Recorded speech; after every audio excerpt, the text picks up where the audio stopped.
Hi everyone, I am Mrs. Gilkison and I am a district technology coach. Basically, I'm here to help you and help your teacher learn how to use Google Slides, and today we're going to be working on a collaborative slides presentation. So let's talk about what that means. Instead of each of you having your own file, there's actually going to be one presentation, and each one of you is going to be in charge of a slide. Okay? Now, I do need you to make sure that when your teacher tells you what slide number it is that you're supposed to work on, you need to make sure that you stay on that slide number. Now, I expanded the view over here to the side so you can see a lot of different slide titles. So for instance, in just a moment, your teacher might say, hey, you're going to be slide number 6. All right, so when you click on that, you're going to use the template that you see here, and you're going to type on it. You can add pictures, change the font, do whatever you want to it, but you need to make sure that you follow the guidelines of the template. So if I'm working on slide 6, I want to make sure that I only work on slide 6 and that I'm not going into someone else's slide. This will make sense once we get started because you're going to be able to see all of your classmates doing work at the same time. Okay? So again, make sure that you stay on your slide.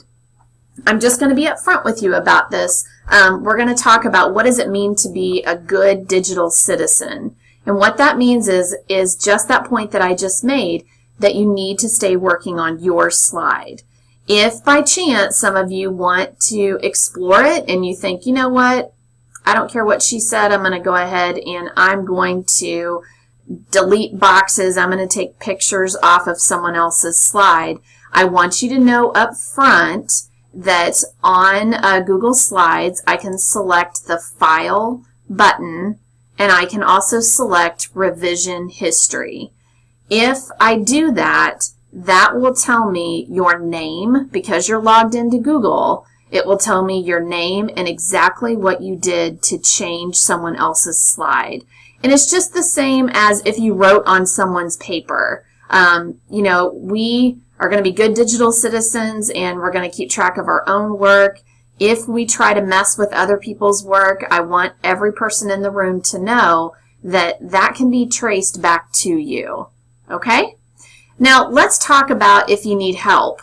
Okay? Because I'm in here today, you know, helping your class in the computer lab, but there's going to be times that you come back in here that I'm not going to be here, and that's all right. You're going to learn that there's going to be people in your classroom that are pretty good with technology, and feel free to ask one of them to help you out. If you are sitting there going, ooh, that's me, I feel like I am pretty good at this, then make sure that you lend your hand to help people. Go to your teacher. But I often tell teachers, too, that there could be those of you sitting in the classroom that you might even know more about this, or you may get really good at it, and it's okay if you know more than the teacher. So that'll feel really cool if your teacher says, hey, can you show me how to do this? Last but not least, if you can't find the answer, you can always open a new tab and Google it to try to find out how to do something in Google Slides. They also have a help section in here. Okay? And also note that there's going to be some slides on here that when your whole class is done with this presentation, then the teacher will go in and delete slides. You are not to delete slides. The teacher will go in and do that. All right. Again, you saw where to ask questions if you need any help, and I hope you have fun doing this project. All right. Bye.